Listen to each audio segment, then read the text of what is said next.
नमस्कार, मैं हूं आपके साथ संजय यादव और आप देख रहे हैं जी राजस्थान की पॉलिटिकल सीरीज। इस सीरीज के तहत हर सप्ताह आपको प्रदेश और देश भर की किसी एक राजनीतिक हस्ती या फिर उससे जुड़ी किसी किस्से और कहानियों को लेकर आपके सामने हाजिर होंगे जो अब तक आपने कभी सुनी नहीं होंगी। तो चलिए सबसे पहले शुरुआत करते हैं राजस्थान के मुख्यमंत्री अशोक गहलोत से। वो एक जादूगर था। वो संजय गांधी का बेहद करीबी था। वो बचपन के राहुल प्रियंका को जादू दिखाते हुए परिवार के करीब आया और जिसने 4,000 रुपए में बाइक बेचकर अपने सियासी करियर की शुरुआत की थी। हार से शुरुआत हुई लेकिन केंद्रीय मंत्री और प्रदेश के मुख्यमंत्री तक यह सफर पहुंचा। नाम था अशोक गहलोत। आज के मुख्यमंत्री और उस समय के साधारण अशोक गहलोत जोधपुर के एक सामान्य घर में पैदा हुए थे। पिता लक्ष्मण सिंह दक्ष और अच्छे जादूगर थे। देश में घूम घूम कर जादू दिखाया करते थे। उसी दौरान बचपन में अशोक गहलोत भी पिता के साथ खूब घूमे, स्टेज पर जादू भी दिखाया और पढ़ाई लिखाई भी उस वक्त चलती रही। पढ़ाई लिखाई में ठीक ठाक होने के नाते 12वीं के बाद जोधपुर के जय नारायण व्यास यूनिवर्सिटी में दाखिला भी ले लिया। पढ़ने का शौक था, उसी के चक्कर में जोधपुर के गांधी शांति प्रतिष्ठान के चक्कर बार बार लगाने लगे। यहाँ गांधी जी को पढ़ते थे, गांधी जी को समझते थे, गांधी जी को आत्मसात करते थे। गांधी के विचार अच्छे लगे तो बाद में कांग्रेस पार्टी भी ज्वाइन कर ली, लेकिन सियासत वाली नहीं, बल्कि ये एंट्री सेवा भाव वाली थी। उधर उसी दौरान 1971 का युद्ध चल रहा था भारत पाकिस्तान का। युद्ध के दौरान लाखों की संख्या में शरणार्थी भारत आ रहे थे। मशहूर गांधीवादी डॉक्टर सुब्बा राव कई शिविरों में सेवा के काम में लगे हुए थे।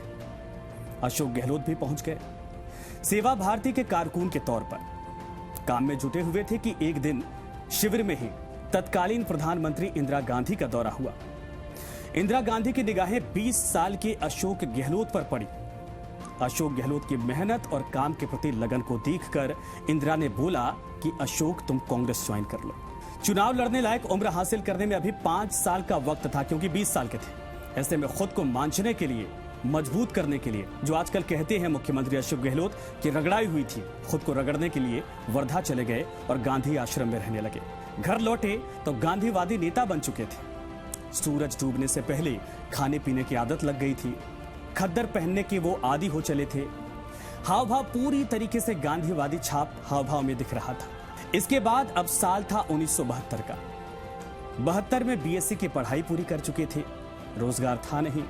घर वालों ने जोधपुर से 50 किलोमीटर दूर पिपाड़ कस्बे में खाद बीज की दुकान इनके लिए खुलवा दी थी।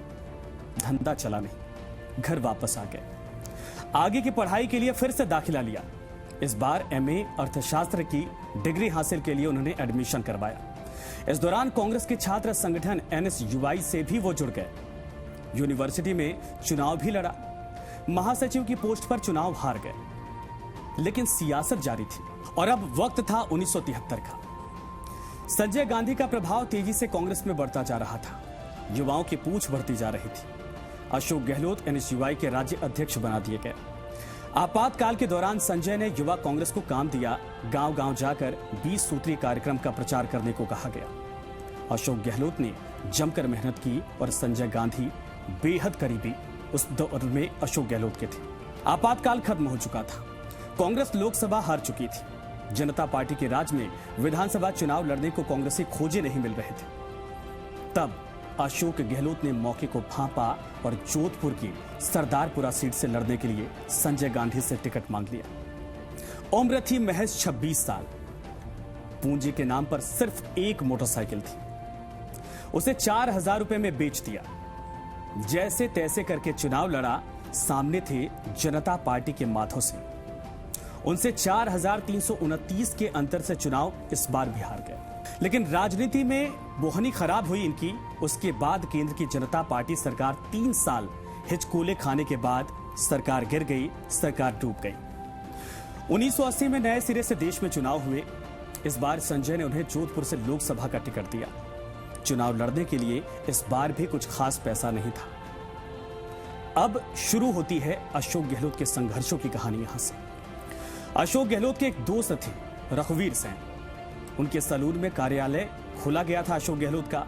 जोधपुर के सोजती गेट का यह सलून आज भी उनकी अड्डेबाजी की कहा जाता है कि अड्डा बना हुआ है, वहीं पर इकट्ठा होते हैं, रुकते हैं। खुद की बाइक बेच दी थी इस दौरान उन्होंने। इसके बाद प्रचार के लिए रघुवीर की ही बाइक का पूरे प्रचार कैंपेन के दौरान इस्तेमाल किया गया था।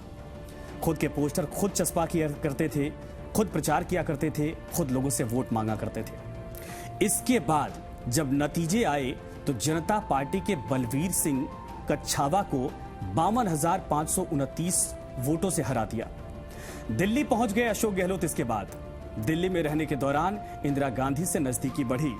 सादी जीवन शैली और गांधीवादी मूल्यों में आस्था रखने वाले नौजवान के तौर पर इंदिरा को बेहद पसंद थे अशोक गहलोत। कभी कभी राहुल और प्रियंका को जादू का खेल भी दिखाया करते थे और इस नजदीकी का फायदा उनको चुनाव में भी मिला। सितंबर 1982 में मंत्रिमंडल का विस्तार हुआ। इंदिरा मंत्रिमंडल में अशोक गहलोत को जगह मिल गई। नागरिक उड्डयन मंत्रालय का उप मंत्री बनाया गया और उम्र थी महज 31 साल। अब तक अशोक गहलोत का सियासी ग्राफ सीधी रेखा में लगातार बढ़ता जा रहा था। बीच में कोई झटका नहीं था। आला कमान की निगाहों में अच्छे कार्यकर्ता थे, लेकिन अभी एक सियासतदान के तौर पर अशोक गहलोत का उभरना बाकी था। अभी तो मुख्यमंत्री हरदेव जोशी का तख्ता पलट करना बाकी था, लेकिन ये सब बताएंगे अपने इस खास सीरीज के अगले एपिसोड में। देखते रहिए आप जी राजस्थान।